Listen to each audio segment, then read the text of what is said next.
সফরকারী আয়ারল্যান্ডের সাথে প্রথম টেস্ট খেলার আগে সিলেট আন্তর্জাতিক ক্রিকেট স্টেডিয়ামে দ্বিতীয় দিনের মতো কিংবা দ্বিতীয়বারের মতন বাংলাদেশ দল তারা নেমে পড়ে মাঠে। প্রত্যেকে কিংবা বাংলাদেশের যত খেলোয়াড় কিংবা কোচ, ক্যাপ্টেন কিংবা ম্যানেজমেন্ট সকলেই নেমে পড়ে বা ঝাঁপিয়ে পড়ে একের পর এক তত্র রোদের মধ্যে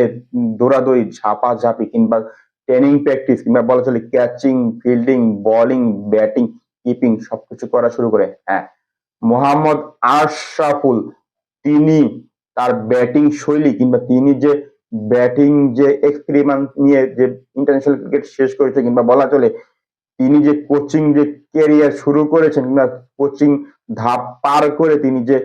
ব্যাটিং কোচ হিসেবে নিযুক্ত হয়েছেন বা নিয়োগপ্রাপ্ত হয়েছেন তার যোগ্যতা দিয়ে বা মেধা, বিবেক, বিবেচনা দিয়ে বিসিবিকে বা বিসিবি এক্সপেরিমেন্ট দিয়েছে তাকে। তার যৌক্তিকতায় তিনি তার ঢেলে দিচ্ছেন, তার এক্সপেরিমেন্ট, বুদ্ধি, বিবেক, বিবেচনা সকল কিছু ঢেলে দিচ্ছেন। আমরা দেখেছি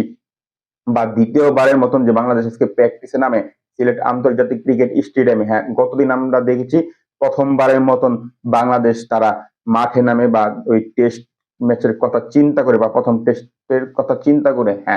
দ্বিতীয়বারের মতন আজকে নেমে আশরাফুল, লিটন কুমার দাস, নাজমুল হোসেন শান্ত বা মেহেদী হাসান মিরাজ, জাকির আলী অনি কিংবা আরো যারা রয়েছে সাদমান কিংবা বলা চলে জয় তাদেরকে প্র্যাকটিস করে বা ব্যাটিং প্র্যাকটিস করায় কিংবা তাদের ভুল একের পর এক হতে যাওয়া ভুল ধরিয়ে দিচ্ছে, হাতে কলমে ধরিয়ে দিচ্ছে এবং মনে হয় সে প্রধান কোচের দায়িত্ব পালন করছে। কারণ হিসেবে হচ্ছে প্রধান কোচ, বাংলাদেশের জাতীয় দলের প্রধান কোচ ফিল সিমন্স ওই সময় বাংলাদেশের যে ব্যাটিং কোচ যিনি মোহাম্মদ আশরাফুল কোচিং করাচ্ছেন তখন তিনি তাকিয়ে তাকিয়ে দেখছিলেন, তার কিছু করার ছিল না। মনে হচ্ছিল তিনি একজন দর্শক হিসেবে দেখছিল।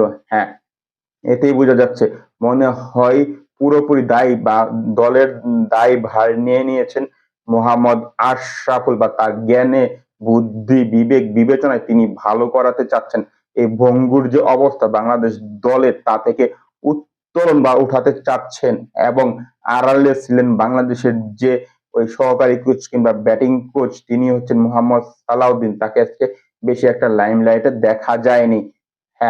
সকলের মতন প্র্যাকটিস করে খাবার খায়, প্র্যাকটিস করার পরে পানি পান করে কিংবা বলা চলে একটু রেস্ট নেয়, তারপর আবার প্র্যাকটিস শুরু করে নৈসর্গিক সৌন্দর্য ক্রিকেট আন্তর্জাতিক স্টেডিয়াম সিলেটে বা দূর